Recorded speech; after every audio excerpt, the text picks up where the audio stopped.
Marie-Thérèse Leroy, bonjour. Bonjour. Vous avez publié Brisure aux éditions L'Harmattan. Alors le sous-titre, c'était Abécédaire au pays de l'enfance en danger. Pourquoi avoir choisi ce titre, Brisure? Alors Brisure, c'est sur la couverture, il y a un dessin qui représente un enfant. Cet enfant est assis au bord d'une faille et sur le sol, sur le trottoir, il y a des cassures, des fêlures, des brisures. Cet enfant réfléchit, il semble un peu paumé et il cherche une solution. En tout cas, il est en attente de quelque chose, il ne sait pas quoi. Il est au pays de l'enfance en danger. Et alors, ce pays de l'enfance en danger, qu'est-ce que c'est? C'est là que j'ai travaillé pendant 40 années en tant qu'éducatrice spécialisée, puis en tant que directrice d'un service d'investigation et d'orientation éducative. J'ai travaillé dans des foyers, dans des services de milieu ouvert, et puis dans ce service d'investigation qui est un service d'aide à la décision du juge, du juge pour enfants, du magistrat, qui doit prendre une décision pour un enfant censé être en danger. Alors, le pays de l'enfance en danger, c'est aussi tous ces enfants en risque de danger ou en danger avéré. C'est-à-dire des enfants délaissés, des enfants négligés, en errance, fugueurs, maltraités ou qui ont commis des actes de délinquance.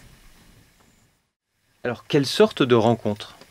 Toutes sortes de rencontres inoubliables, par exemple avec Dalila, une gamine de 13 ans, enceinte de 6 mois, qui vivait toute seule dans un appartement dans une ville nouvelle. Tony, un adolescent de 15 ans, qui était maltraité par son père, qu'il cognait pour qu'il file droit. Mélodie, 16 ans, qui a été victime d'inceste pendant des années. Et son papa, même incarcéré, ne voulait rien reconnaître. Yael, 10 ans, qui était très violente avec sa sœur, Léa, 8 ans. King, avec un dossier délinquance, pour moi, les enfants délinquants font partie du pays de l'enfance en danger. Et il l'expliquait à sa manière. Il disait, des fois, je suis dans un état volcan, je trouve pas les mots. Alors, au bout d'un moment, il faut que ça explose. Et quand ça explose, ça fait très, très, très mal. Et puis, beaucoup d'autres enfants au devenir incertain.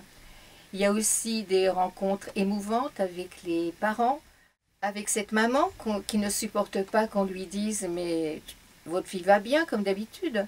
Elle y allait une fois par semaine, alors l'habitude, ce qu'elle voulait, c'était effectivement qu'on lui dise combien de biberons elle avait bu, à quelle heure elle avait dormi, enfin, comment elle vivait sa petite fille. Avec ce papa qui ne supportait pas son divorce, lui-même avait eu le sentiment d'avoir été balle de ping-pong et puis l'enfant du dimanche, et il ne voulait pas faire vivre cela à sa fille. Des rencontres singulières, aussi bien avec tous les professionnels, des éducateurs, des assistantes sociales, des psys, des magistrats. Tous ces gens qui se donnent à fond dans leur boulot et en dépassant largement leurs horaires de travail. Les professionnels, ce sont aussi les oubliés de tout ce pays de l'enfance en danger. Ils se débattent au quotidien avec peu de moyens. Ces métiers passionnants sont souvent mal connus, dévalorisés par les médias et l'opinion publique. C'est vrai, quand on en parle, c'est parce qu'il y a eu un drame. Et puis on dit, eh bien, la famille était connue, des services sociaux, qui savaient, qui n'ont rien fait, soi-disant qui n'ont rien fait. Ce qui est vrai, ce qui est parfaitement vrai, c'est que ce travail ne laisse pas de marbre et personne n'en sort complètement indemne. C'est tout cela que j'ai voulu faire passer dans ces 26 nouvelles présentées ici sous forme d'abécédaire. L'abécédaire, c'est la porte d'entrée que j'ai choisie. C'est l'originalité du livre pour parler de sujets aussi graves avec plus de légèreté, même parfois avec humour. Ce n'est qu'à la retraite que je me suis autorisée à écrire ce livre. Je voulais prendre mes distances avec l'écriture professionnelle, prendre le temps de trouver mon style d'écriture. Les prénoms, les lieux ont été changés. Toutes ces histoires racontées sont aussi le résultat de plusieurs rencontres. Ces instantanés de vie sont décrits à travers mon regard extrêmement personnel. J'ai déjà eu des retours de lecture et des personnes vraiment découvrent cet univers et beaucoup me disent qu'ils auraient aimé connaître la suite, la fin. Et en fait, je ne l'ai pas fait parce que je voulais laisser des ouvertures pour que chaque lecteur puisse imaginer la suite de cette histoire, des histoires, de ces 26 histoires, un peu comme au théâtre. J'ai voulu qu'il soit destiné à tout public pour qu'on comprenne bien qu'au XXe siècle, ces histoires pas possibles, tout cela, ça existe encore chez nous, en France, dans notre ville, dans notre village, peut-être dans notre milieu familial. En effet, ça n'arrive pas qu'aux autres et tous les milieux sociaux sont concernés.